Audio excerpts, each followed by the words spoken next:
Hello and welcome to the Book by Book, a podcast about the odd book or two you've read. I'm your host Scott and I'm not alone, Toby's here too.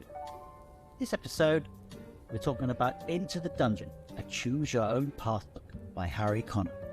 It's going to be pretty spoiler heavy, but if that's okay with you, continue on and I'll see you on the other side.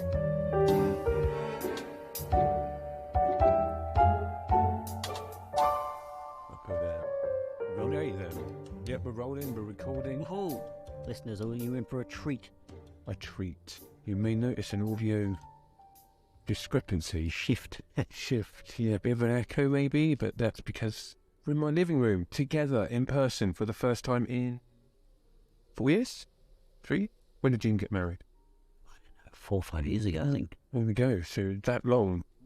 The last time we saw each other in person. Transatlantic. Yeah, so as you there are people who listen frequently. Scott lives in Canada, I live in Birmingham. We very rarely get together, and this is a yes for you and for us, a rare treat. Heavy, what are we doing this episode? We're doing it is a choose your own path book by Harry Connor. Is that it? H-A-R-I. Hooray! Hooray! Hooray! Hooray! The book is called To the Dungeon. Slightly more of a role-playing one. It's still pretty small. It's like a bite-sized one. It's not like a giant unfolding D&D. It's like a bite-sized D&D. It's got some nice illustrations in there. It's quite well packaged. Yeah, very nice. Well done, Harry. Just hoping that the cover of the book doesn't give away the pathway, because it's quite descriptive in its illustrations. Yeah, you said that up. It is called Into the Dungeon. And it does descend. Toby, we're going to start by picking a character. So it's more advanced than our previous Choose Your Own Adventures. It's aimed at like 2-year-olds. You sort of pick characters, you have health points and dexterity points. Like each character has different stats, and I think you sort of roll a dice or some kind of thing to sort of add up your health, and did you have my health, and you pick up objects along the way which like change which doors and such you can get into, I think. How exciting. Well, we have Dalymeal the singer. Having to falling in some gambling debt, Dalymeal seeks an easy path to riches and fortune. His health is at 6, and I think that's quite low looking at everyone else. So he looks a bit scrawny. He's a singer, right? He's a singer out to con the system. If you're looking for a get. So his health is 6, strength 1, dexterity 4, charisma 5, and intelligence 1. Ooh. I know that you're going to pick the late lists. Next is Locke the Scrapper. Right, so it is. Used to scraping a living, however possible, in the hardest parts of the city. Locke think the dungeon can be no worse than the workhouse or the life of thievery. Health 15, strength 2, dexterity 5, charisma 1, intelligence 3. Okay. Damali had charisma, which you can still tell by giving that. We've got like a sort of like a rusty street urchin. Locke is winning at the moment. There's more. Anir the soldier, after being demoted for refusing to follow orders, Anir looks to restore a once fearsome reputation and a comfortable life. Health 15, strength 5, dexterity 2, charisma 3, intelligence 4. Oh, that's good stats. A bit grumpy though. He's young. Yeah, he looks young, he looks grumpy. Not sure. He's got a side-eye thing going on. There's a side-eye going on. Like, don't know if I trust him. I want to talk to him in a bar. Xenophon the scholar. Xenophon seeks knowledge, gold, and ancient magic, even in the darkest of places. Health 10, strength 1, dexterity 3, charisma 5, intelligence 5. As a scholar, so that's by far our highest intelligence. Do you think anyone picks Dalymeal the singer? No, probably not. All of those stats are really bottomed about one. Well, charisma, he's the highest. Everyone's got the highest of something. He can surely comes in. Yeah, I guess he can sing his way out. He does look, I guess, quite poncy. Is that so? We got any more? Just those. Oh, hang on. Let me say it. Nope. That's it. Okay, so I'm going to go Locke. Yeah, I thought you might. It's got that scrappy, sort of a modern Oliver Twist, but what's the other kid from Oliver Twist? Oh, Governor. Hello. Roger the Dodger. Okay. Grew up to survive. When you get games and it's like your actions, like PlayStation game and stuff, your actions like steer the game. If you're bad, you're gonna like be chased by the cops. If you're good, do you always play it when you start with a special way? Do you always play it the cop? Do you always see the traffic lights? You always good. Yes. I never steer towards the dark half, the darker side of life. I never try, but inevitably things will happen along the way that force my hand. But if I'm, say it's played Grand Theft Auto, if I'm driving around in that, I'll try not to run people over. Okay. But is that because of the game advantage? Like, I don't want to be chased by cops. I was thinking more like, is it heavy rain and those games? Yeah. No, but I would always try to make the right choices. Try to be choices that I would make in real life. I will apply to the game. Okay, you don't just since I'm playing a game, I'll open the dark side. Do you then go back and play it and like, I'll see what the alternative path was if I'd like murder every single person I meet? No. Really? Yeah, it's things like that sit weirdly with me until even though it's not real life, like it doesn't have any impact. It's just a game. It's still it goes against. You don't feel like you've not played half the game?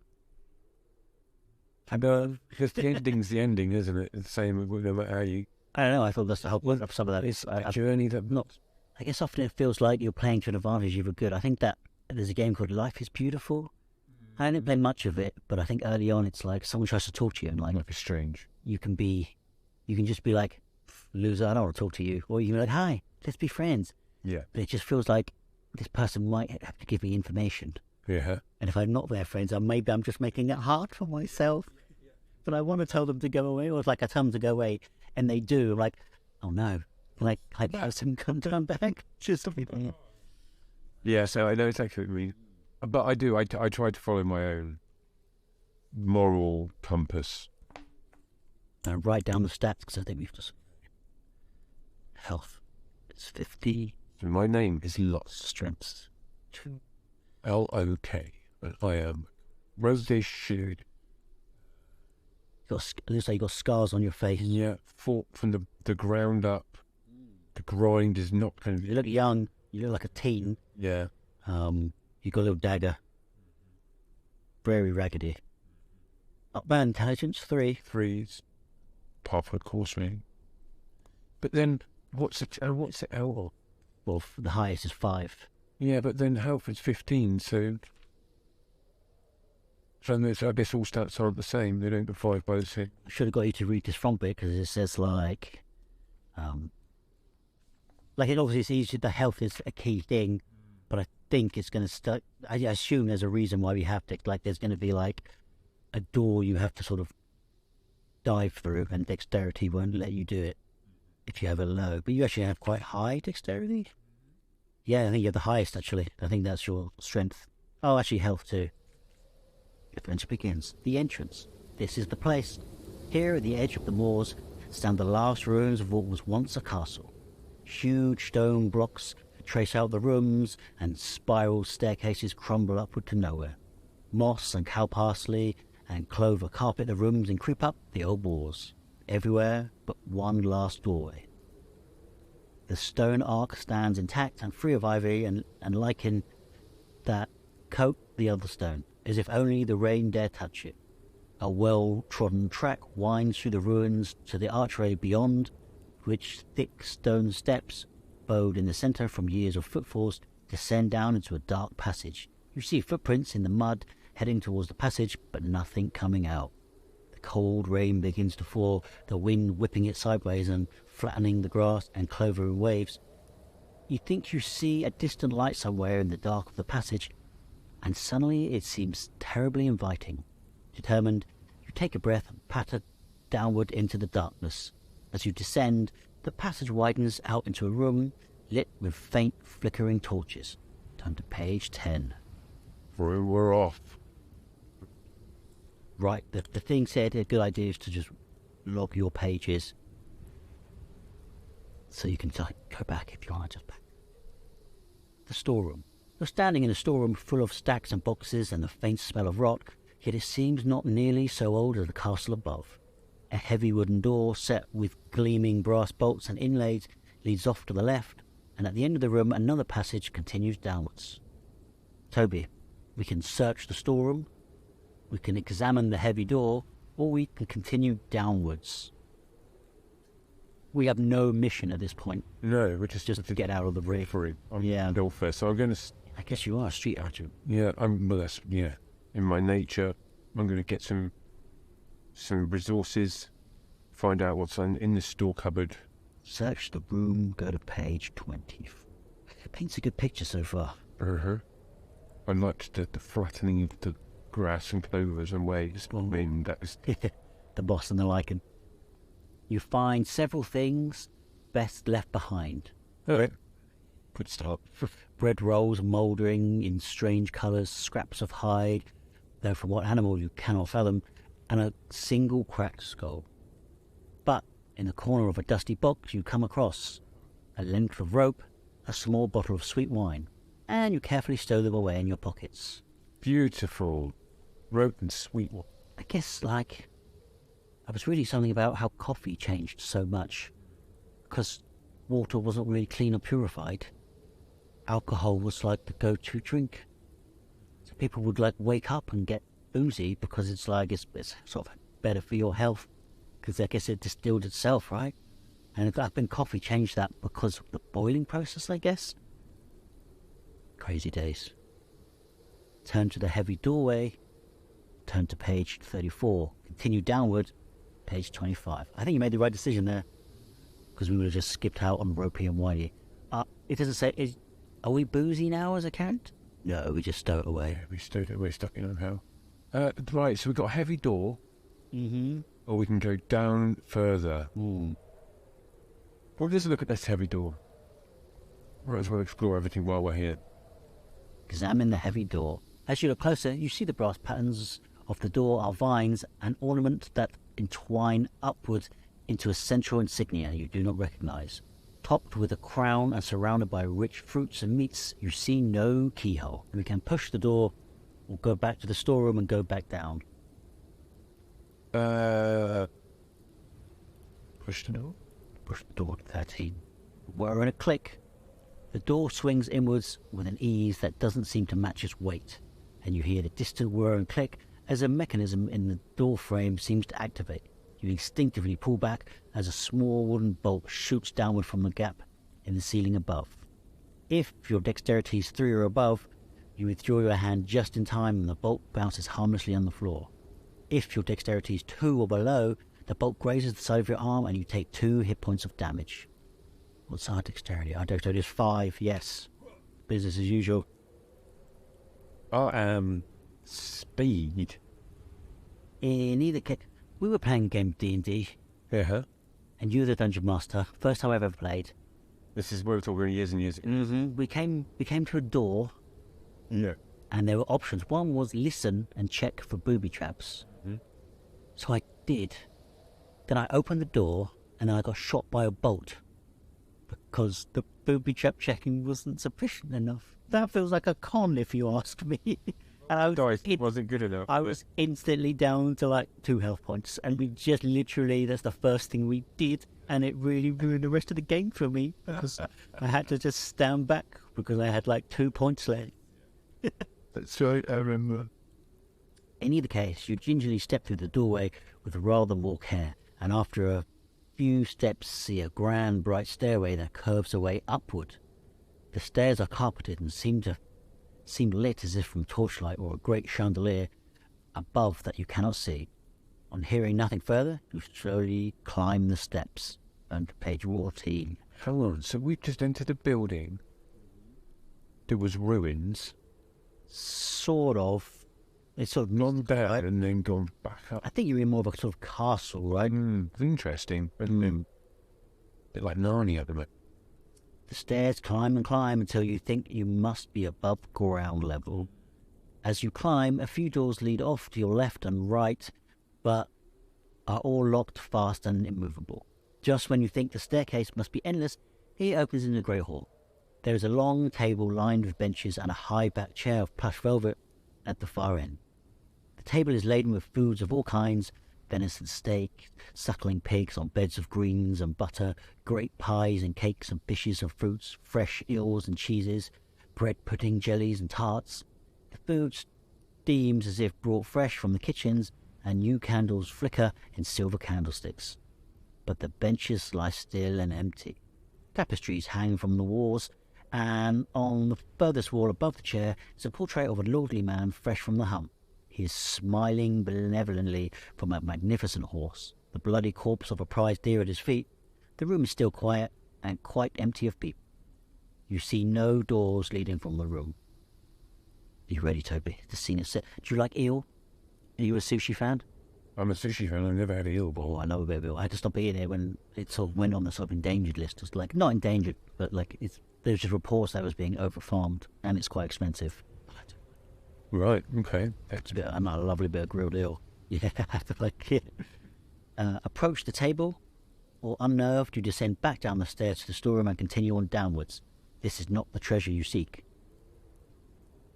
I've spent my life grinding hard. Yeah, you're a scrapper. I'm a scrapper, and I can sense when something feels wrong, and you never get something for free in this world. The rope and the sweet wine I had to search and hunt for. This, I've just walked into a room and it's laid on a table in front of me. It's a trap, as far as I'm concerned. I am going to turn around. Oh, I thought you were going to go the other way. I thought you were going to say, because you're a street urchin, you've had to fight for everything. You're going to steal food if you see it. Oh, I'm going to mark this when we come back to it. So you want to go downstairs. Yeah, I'm going to leave this benevolent table of food behind. We'll never know. The dark passage downward. You continue down the steps that lead away from the storeroom, noticing rubble here and there that must once have been doorways, now collapsed. You continue down the steps that lead away from the storeroom, noticing rubble here and there that must have once been doorways, now collapsed and impassable. The main stairway is mostly clear, but becomes darker and narrower as you go up. You find yourself feeling the way down the passage towards a distant light below. Suddenly, your foot hits the next step and finds a studded metal that presses down on your weight. You pause, foot still on the strange step. Nothing seems to have happened yet. Oh, Toby, I think we've all seen enough Indiana Jones films. You can lift your foot but wait before descending, continue walking as normal, or run down the rest of the stairs. Oh, gosh. That's a decision. Take note, books for 2-year-olds. Decision. Run down the stairs, take my foot off and wait. Or just go walking at your regular speed. Oh, gosh. So, there's What's your instinct tell you from what you know? we're on a spiral staircase descending down, is that right? Yeah, you're in it's pretty thin at the moment, I believe, and quite dark. So it's either going to be from the walls. You think this could end you here already? Yeah, I could. If I walk, I think I'm probably going to get either my head sliced off, some sparks coming out the wall. If I run, I'm going to escape whatever is, or run straight into it. Well, yeah, that's it, isn't it? Oh, there's going to be a big boulder that comes down behind. The doors before crumbled and worn. Running.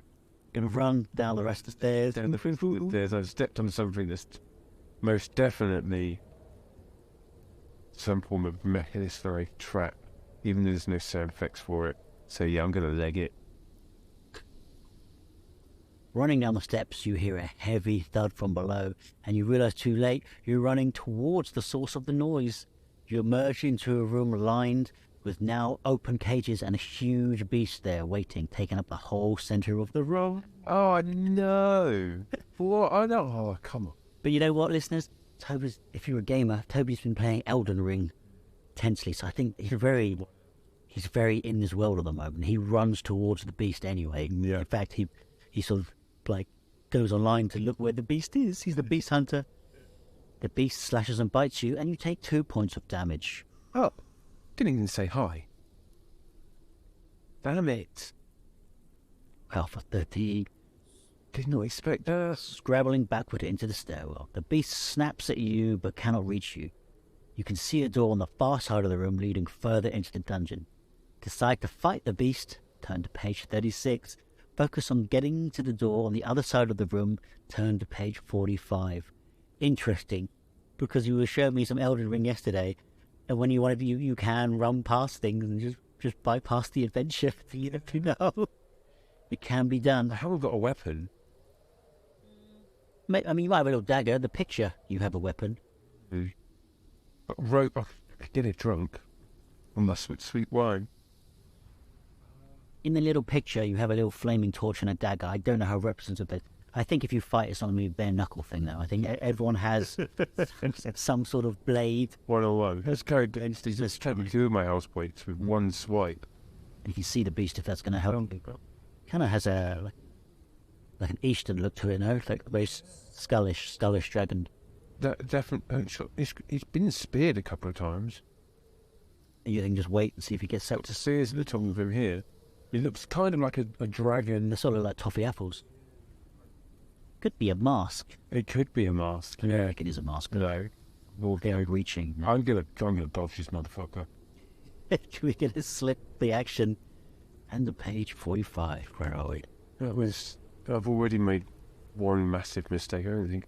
Just fight it. A couple of hit points. I guess we're glad we didn't get the guy with the 5 health. We're all 30 now. Get to the door. If your dexterity is 5 or above, you slip beneath the belly of the creature as its jaws crush uselessly down into the space where you once stood. In the time it takes for the beast to turn its bulk and face the door, you've tried the handle and already slipped through, closing it behind you. Your dexterity is 5. Whoa, good. If it's not, I don't know, maybe we'll come back to this with a different character, so maybe I won't tell you what happens. In either case, the beast seems to claw and scrabble at the thick door behind you, but cannot break through. You see now the door is reinforced with bars of iron. Breathing hard, you turn your attention to the next room. The room of doors. The room is lit by wall-mounted torches, burning with a strangely steady fire. You realize you could easily take a torch from one of the brackets and take it with you. However, to fight any monsters in the future, you would have to drop the torch and let it go.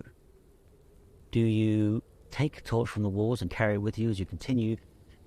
Add the torch to your pockets. You must remove it if at any point you draw a weapon to fight a monster. Or you can just leave the torch as well alone. Oh. I'm trying to think of how this is going to come to fight you. Maybe you're too slow. But maybe austerity's like something happens and it's like if you're already holding the torch, it's too much happening to think about dropping it. Or maybe you have a beast you have to destroy with fire. Yeah. But maybe you need to sneak past something. I'm also really worried about the fact that I might take a torch and then it will open all the doors and the beast will come in and get me. Well, same way to find out. Take a torch. Oh. It makes sense. I assumed you had one anyway. Yeah. Also, I feel like it would work just as well as the sword. Personally, I'm taking a torch from me. Open... Oh, okay. You've got a bunch of options here. Open the blackened wooden door to your left. Open the ordinate golden door to your left. Open the round metal door to your right. Open the tall plain door to your right. Continue past the doors down the staircase. So we have a blackened wooden door, an ornate gold door, a round metal door, and a plain tall door. This was like Indiana Jones. We had the grey aura, just the humble bow of a carpenter. Should we check? Well, what's your motivation as Locke? Let's just quickly go back and visit or... Locke thinks the dungeon can be no worse than the workhouse or a life of thievery. I think you're just sort of bumbling around. Yeah, we're just exploring it for the sake of exploring it. But if you can continue down... Yeah, you just head down. I guess the doors thing is like, for example, there's a golden door. Can we get some treasure gold? Which for this character would be handy because she brought... Black door denotes probably... Maybe weapon. But then maybe that's the old switcheroo. And then the plain door... A round metal door. And then a plain tall door. The problem is like... To me, it doesn't... It's either going to be... You go in these doors, you get something, you die. You're not going to come out and then go in another door, and then come out and then go in the other door. I imagine it's choose one, and if you survive, go back, keep going downstairs. But I mean, that's the adventure. Could ride back round, I guess. It might do. Last time they kept hinting that we should go down the stairs. Yeah. Okay, let's try the peasant door. The tall, plain door to your right. Yeah. A simple lock. When you try the door, you find it locked. The door is of plain wood, not especially sturdy, and the lock seems simple. If both your strength and intelligence are 4 or below, you must try another door to continue. Intelligence 3. If both your strength and intelligence are 4 or below, like added together. Well, If both your strength and intelligence are 4 below.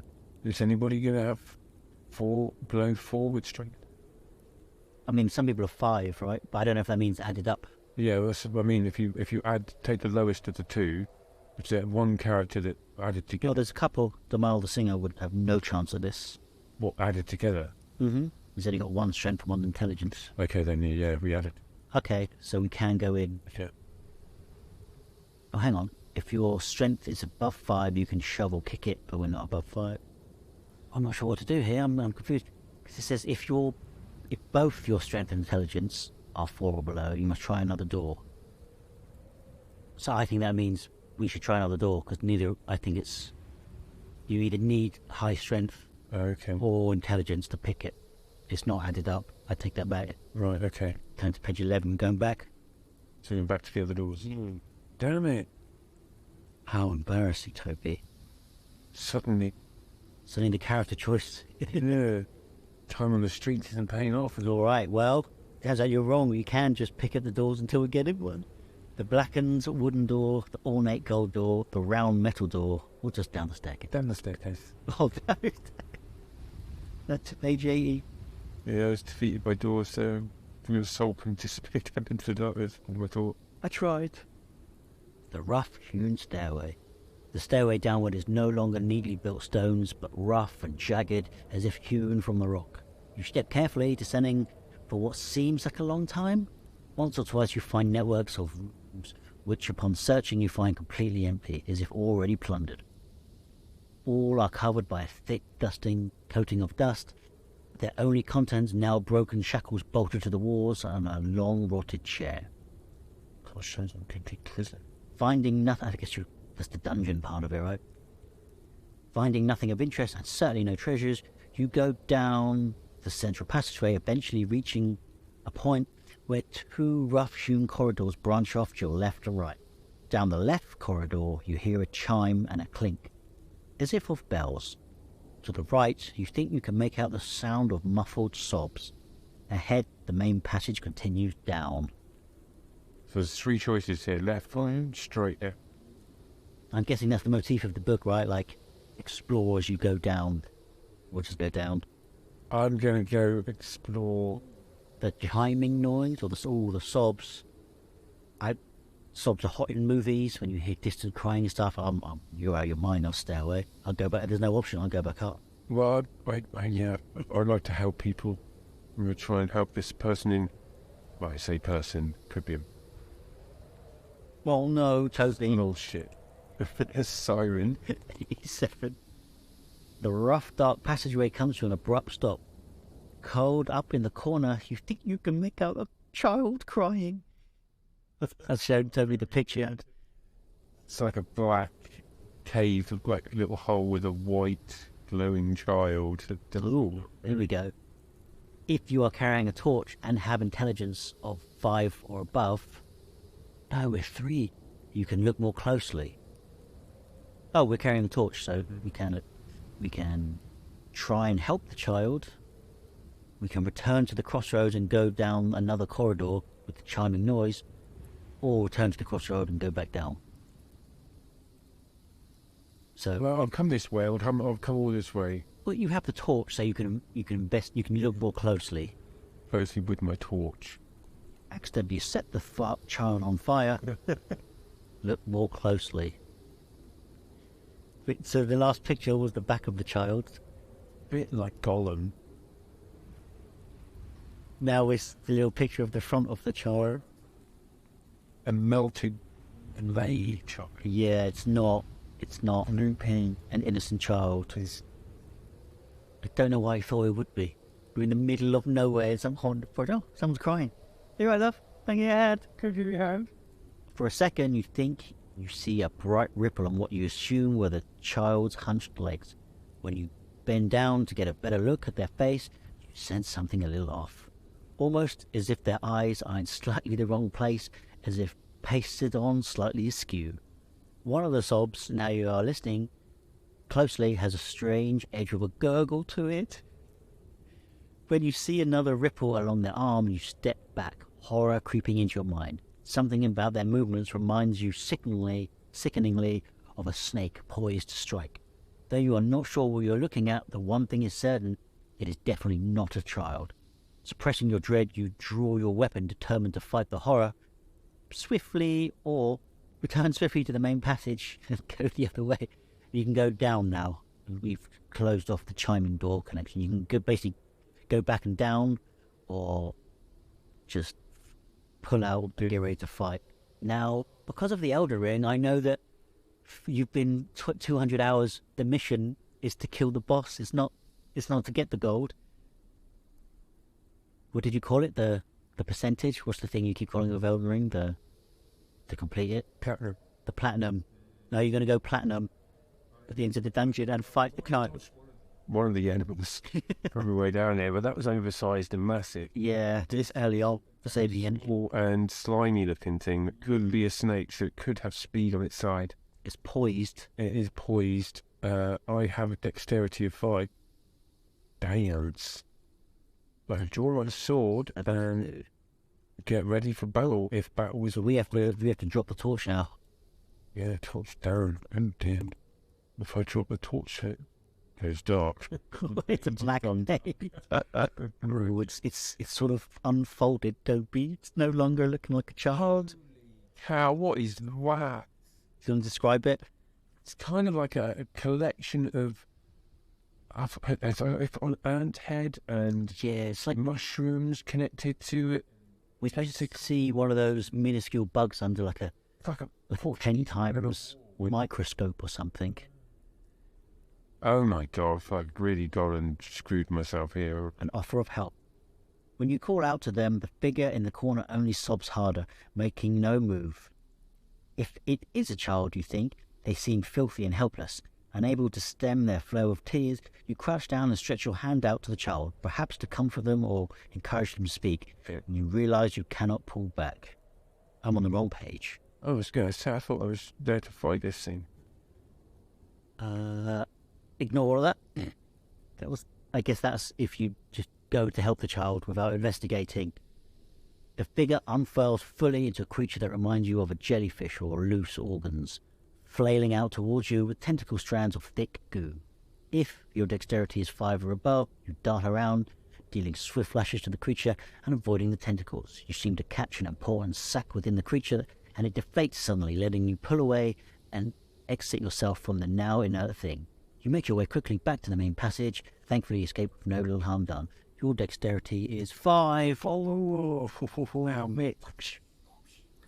After resting for some time, you manage to summon the strength to slowly crawl and stagger back to the main passageway and turn to page 89. Oof. Nothing gained, nothing. Well, we lost the torch, I guess, but nothing lost. At the bottom of the passageway, the ground levels out into a rough-hewn ledge, lit by the same strange steady light of the torches you saw above. You may take a torch with you if you're not carrying one. Oh. You pick one up. You pick one up again? Yeah. Carry it with you as you continue. At the torch inventory, you must remove it if at any point you draw a weapon to fight a monster. In either case, you see the 2 doors ahead of you with patterns and studs of dark, shining metal. At the center of the left, there is a carving of a skull with some kind of antelope, but with horns you have never seen before. At the center of the right door is carved a great flat skull, riddled and knobbled with rows of tiny teeth that is unfamiliar to you. Perhaps a kind of salamander? Go through the door with the horned skull, turn to page 19. Go through the door with the great ridged skull, turn to page 84. There to send down any further? There's the 2 doors. Is there pictures? There's a picture of the salamander. It's one with lots of tiny teeth, and the other one is horned. but with horns you've never seen before. Imagine a horn in the shape of a trumpet. I've never seen that before. Was just thinking. Well, I've never really. I've seen a salamander. The teeth on that skeleton are like huge. So if it's that spot, There's a lot of them and sharp. then I feel like I might stand a chance. But against something I've never seen before, I feel like it's going to come down to like the horn thing is going to be like a big strengthy beast. yeah. And the salamander thing will be like a quick darting thing, maybe. That's my instinct telling me that. Let's go for the door with the horn. Number 19. The unread letter. Though there are occasional torches, the passage behind the door is low and not well lit. You find yourself crouching to make your way through. Some way along you see another small passage off to your left, dark, winding and slightly foreboding. Some of the way along you see another small passage off to your left, dark, winding and slightly foreboding, and, under a torch, a skeleton bundled in rags. On the skeleton you find and take a pouch of 15 gold pieces, ka-ka-ka-ching, Set for life. and a small note that you are able to read in the torchlight. Alda, if you are reading this note on my mangled corpse, then know that I have failed to find you, and your stupid, obscure riddles have been the death of me. Your mysterious instructions failed to lead me to the surprise that would let me escape the Lord once and for all, failing even to mention which door I ought to take, unless my surprise was to be finding where the prince had been locked up all these years before. He sweetly asked to cut my legs off, or that the Lord keeps an enormous dragon who burned my best cloak to a crisp, in which case I am thoroughly finished with you. I have had to rest here and tend my wounds, and if you find me still breathing, insist you take me above ground and nurse me back to health, since this is your fault, Carmen. So wait, so what? There's a little hint of things to come, like ask me to cut off my leg? Or there's a dragon? I guess it's just a little hint of things to come. A cold, dry wind seems to blow from the passageway to your left, and you find it strangely inviting. If you have the smooth black stone in your pockets, you find yourself walking down the passage on the left, as if it were obvious and only choice. You do not have a smooth black stone in your pocket. Someone didn't want to investigate in lots of treasury doors up above. So, as ever, take the passage to the left, or continue on downwards. So the black stone was down the right passage, but we can't go down it if we don't. If you have the black stone, you basically have to you have to walk left. Right. But you have the option to turn left or continue downwards. Oh, okay. I'm going to... Did you mention the black stone? Nope. That was just if you have it, but we don't. Okay, I'm going to go... If I've got the black stone and I've been forced down a passageway, it's like a linear path, that means either the black stone was a trap and attracted to... Maybe it's a beacon. Maybe it's taking you... Maybe it's leading me as a safety haven. But if I had the black stone and I was in this scenario and I was suddenly being given But it says, choices... you walk this passage as if it were obvious and the only choice. You're not like forced down. Your character naturally takes that path. Yeah, no, I feel like I'm being forced. Oh no, I shouldn't have read it out because you don't have it. Oh, let me just read it out once more. If you have the smooth black stone in your pocket, you find yourself walking down the passage to your left as if it were the obvious and only choice. So that would terrify me as a person that had the black stone in his pocket and didn't know what it did, because I'm going to assume it doesn't go, this is what the black stone is going to do. I would suddenly be like, whoa, you've taken all of my choices away. I've been forced to do this, so I'm going to go down. You don't want to investigate to see what it was anyway? Because, I guess what I'm getting from this is that you have the health points, right? Like, you've got 13. It's 2. It's up to you. No, I'm going to carry on down. Carry on down.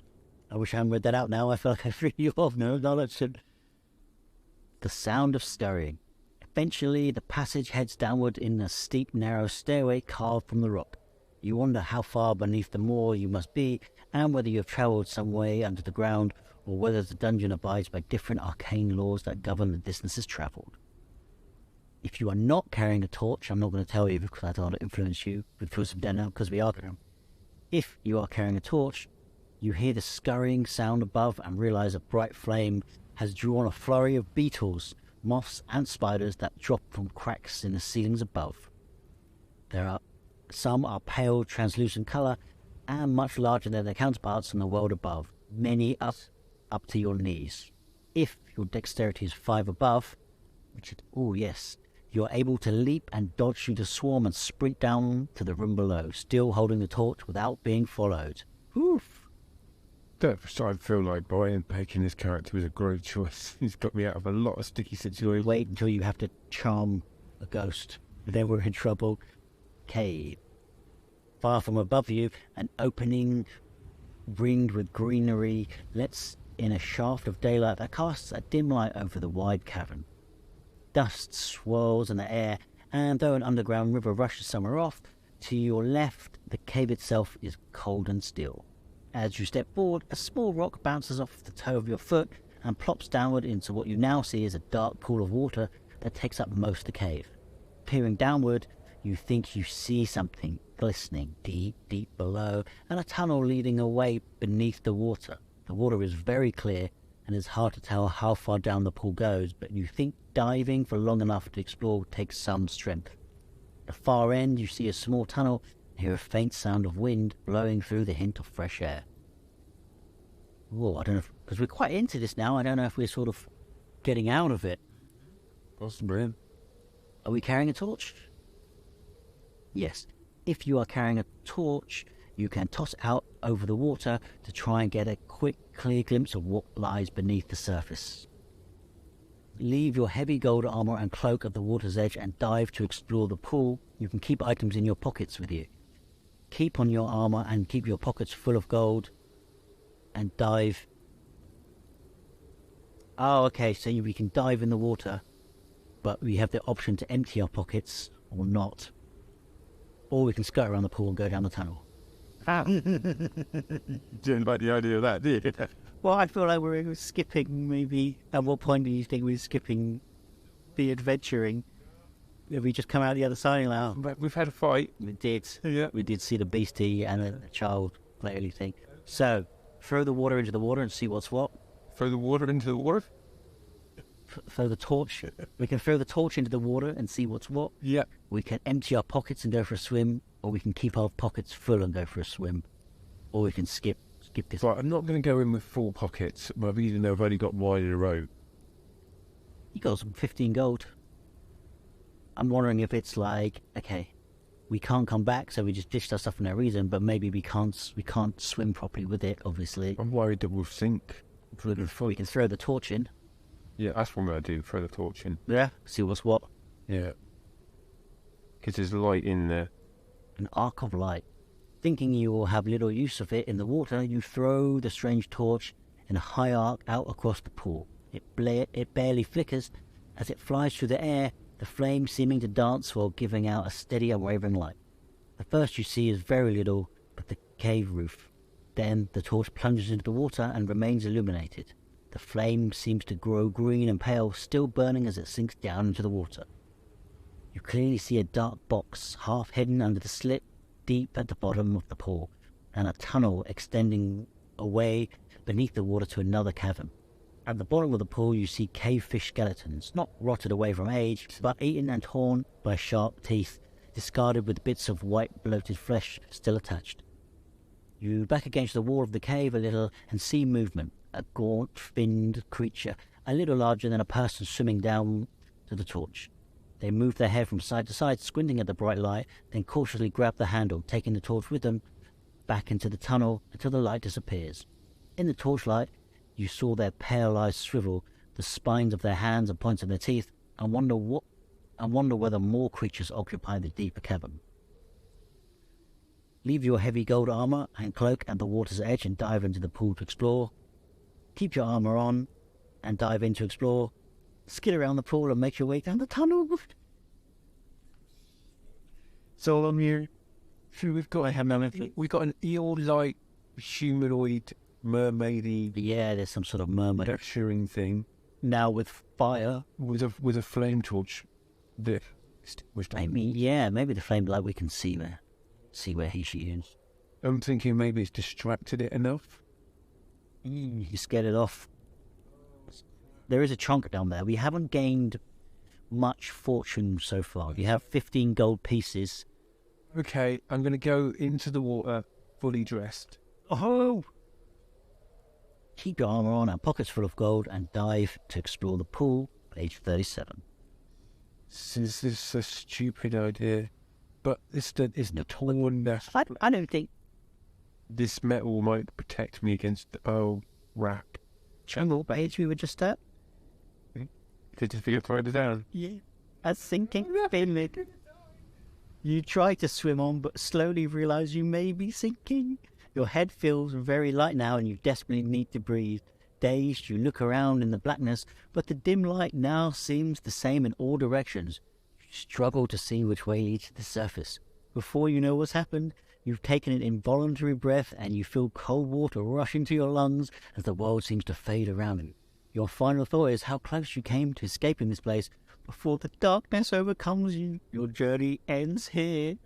Oh, I'm trying to hear it. Oh, you came so far, 20 times. It's your fault, Scott. It wasn't my fault. I said the words. I'm involved. I am disappointed in myself. That was always a stupid idea.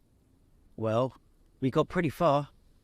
There's some pretty fun. I guess it's like each text is less than a page. It's very bite-sized with a good handful of options. Oh, where did we get to? What was our page back? Well, we can do that, but do you want to try a new character and we'll skim to the first decisions? Okay. Or are you happy? Do you want to just rewind time and remake decisions? Just rewind time back to the edge. How far? Oh, so... I want to go back under without my gear. That's the last page. I'm going to have to give you... Okay, here we go. Back. Fine. How many lives should we say you have? 3? Yeah, so this is my first one. Skip around the pool and make your way down the tunnel. Leave your heavy gold armor and cloak down the water. Gold armor and stuff at the edge of the pool down into the water. 91. Beneath the surface. The light grows slowly dimmer as you descend further into the pool, and you find it much deeper than it appeared from above. You will have less time than you thought to explore the bottom. You realize you must choose between exploring the bottom of this pool or venturing farther into the underwater tunnel. You can exactly that. Investigate the bottom of the pool where you thought you saw something glinting, or go to an underwater tunnel. No, pool. I'm not connecting the... I'm done exploring. I'll never explore again. The glint below. You make out a dark box half hidden under a slit deep at the bottom of the pool with a rusted lock that glints in the fading light from above. Kicking the lock, the box swings open, revealing 40 pieces of gold. Right. And an ancient sword. Oh, right. While you sheath and stow away 40 pieces of gold and an ancient sword, which you sheath and stow away before kicking off from the bottom, heading back to the surface. If your strength is 3 and above, you reach the surface just as your head begins to spin from the lack of air, and you emerge unharmed, pulling yourself up on dry land. What's your strength? 2. If your strength is 2 or below, you realize you have gone too long without air. Straining and desperately paddling upwards, you take an involuntary gasp and a mouthful of dank, freezing water enters your lungs. You take a point of damage, but manage to surface, holding yourself spluttering and retching onto the bank, and scrambling to find things you left on the shore. So that's what, 1 hit point of health? Oh, your 12's pretty good still. Some characters start off with 5, you know. In either case, it takes you some time to recover, and the cold of the water seems to have taken root in your bones. Something about this place makes you uneasy, and after sitting for a while, you think you hear bubbles coming up from deep below. Feeling a sudden urgency to move, you wonder how long you've been down here. Hours? Days? You scramble up, collecting your things, and begin to make your way around the pool to the tunnel, wanting very much to see the sky again. And page 95. A hint of fresh air. Stooping and crawling through the tunnel, you follow the trickle of water that runs through it.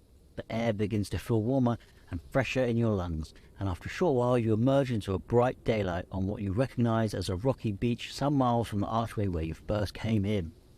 Whether you are weighed down with treasures or horribly empty-handed, heartily inhale or bruised and bloody, stumbling out with less limbs, no inclination to go adventuring again, you have emerged from the dungeon alive. Unsure of whether you spent hours or many days down below the surface, you stumble exhausted to a nearby town to find food and shelter and rest for a few days, before continuing on to the city to survey what you have brought back with you and whether you have found what you were looking for. Turn to page 96. Counting your treasures. There's a bunch of stuff I'll just quickly think about. If you have a jeweled crown, no, we do not. If you have a silver candlestick, no, we do not. You can also sell glittering topaz. Hey, whoa. Let's not reveal. Okay, anything about. What gold do we have? 55. If you have 50 to 149 gold pieces, you are able to buy yourself a modest house and a fine suit of armor, or to travel the world for some time. Though there are times of hardship, the treasures you found in the dungeon will see you well for many years. Who did we play? Well, the name Locke. Look. If you played Locke and emerged with 100 gold pieces, you don't do that. We didn't do that. You finally buy yourself a small home and furbish it with the things you've always dreamed of: a bed, clean clothes, and good food. You reward the few people who have treated you kindly 3 times over. The woman who looked the other way when you stole bread ends up with a larger shop in a nicer part of town, and you as her best customer. Though some of your old habits prove hard to shake, you often work curled on the foot of your bed clutching a knife and spend the rest of your days making simple, honest living that could not be happier. But that's like a fever dream. I mean, that's like a small home. Maybe we can buy ourselves a really small home. Just an apartment rental. Yeah. We made it. Kinda. We made it alive. Yeah, we could get up with 55 gold and an ancient sword. We did. And some armor. Yeah. That we went in with. No, I think that's just the other characters. Oh, we have the sword. We have some sweet wine and a rope lint. Which we never used. No. We had a scrap. One. A couple. We had a little big dog. Dodged the beast. Knocked on some doors. Yeah. Died. Drowned once or twice. Wow. There we go. I thought that was pretty damn good. Yeah. What? Look at that. We'll go again sometime with another character and get. I reckon we could. I don't know about 4 episodes, but definitely go again with another character sometime. Was awesome. That was Into the Dungeon by who? Harry Kohler. Hooray. Kunir. This is French. Well done. Pretty first adult. I think we were getting a little tired of the choose your own just because of like the age range thing. Maybe we started taking it too seriously. We were expecting serious options. This was very up our alley. Fill-in episodes, very swift moving. I'd give them a plug if this is your sort of book. Though we had the paper, you could probably just do this on your own if you're at a bus stop, just with the phone. There's some, oh my gosh, there are some options, illustrations that allude to options that I overlooked and pathways I never travelled that truly look quite exciting. It's like other characters and... Well, at one point we have the option to lose a limb. And I think that might be by choice, like we choose to lose to. And then did we basically stay in the equivalent of the DVD menu?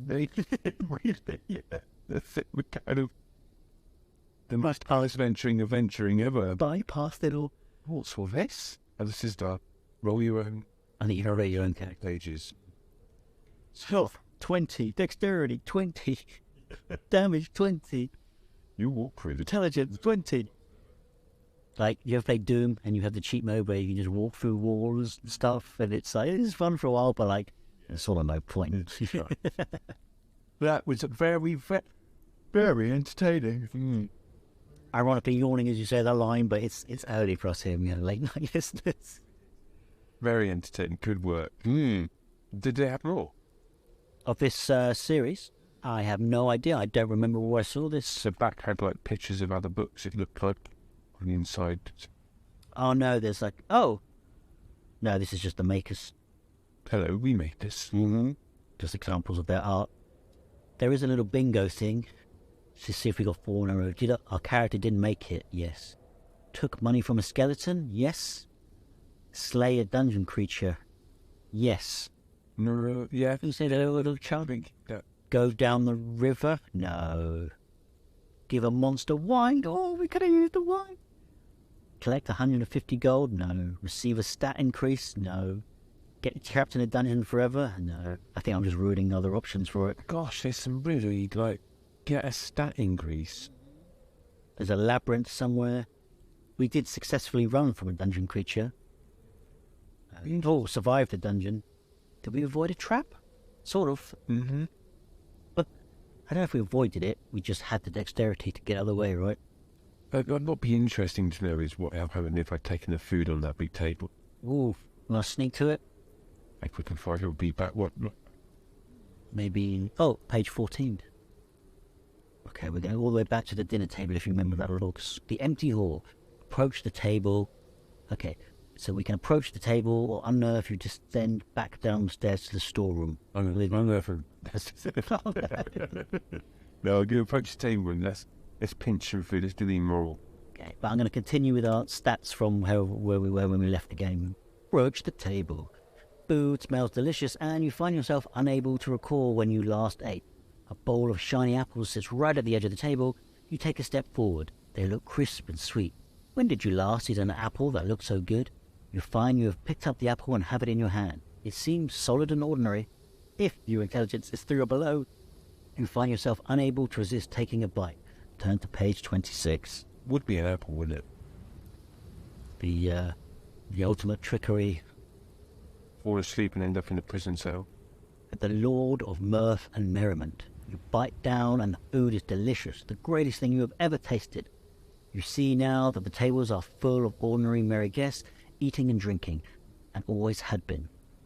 At the head of the table, the Lord smiles graciously and laughs and jokes with the others. You sit at an empty space on the end of the bench, suddenly at ease. You find you have no desire to leave for now, and help yourself to the bread pudding. The turnips look very good too, and you're terribly hungry. You try the eels and the bramble pie, and think it best to taste some of the venison and pig and sausages before you leave, out of courtesy. The room is warm, the wine is sweet, and the food wonderful and satisfying. You find yourself still hungry, perhaps more so than before, slowly eating and eating, each dish better than the last and never seeming to run out. You find a very deep pleasure in the very act of chewing and swallowing. The feel of the food in your throat greater perhaps than anything you've ever had before, and when you begin to grab the food in great fistfuls, the other guests only laugh and join in. All thoughts of the dungeon and its treasures eventually fade from you, replaced only by the desire to consume. And there you remain, feasting at the Lord's table, where there are no days and no nights and no end to the banquet. Your journey ends here. Knew it. That's a good way to go. Sounds like a win. I'm a huge gluttonous eater. I dig that one. Brilliant. I knew I was right. Good exit, Toby. Locke brings it home. Shoot us an email for a listener. Yes, please do. Let us know your thoughts. Check it out if you love your little role players.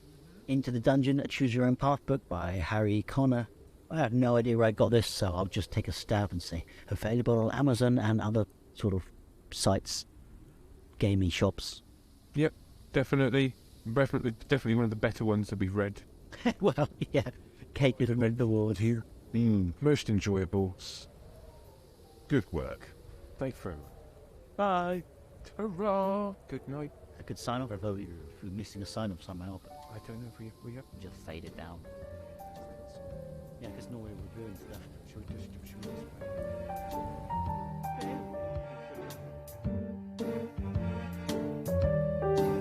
Hey, I'm going to wrap it up around there. I want to thank you for listening and I hope you enjoyed. Join us again next episode. And until then, spoil your local bookstores and have a great day.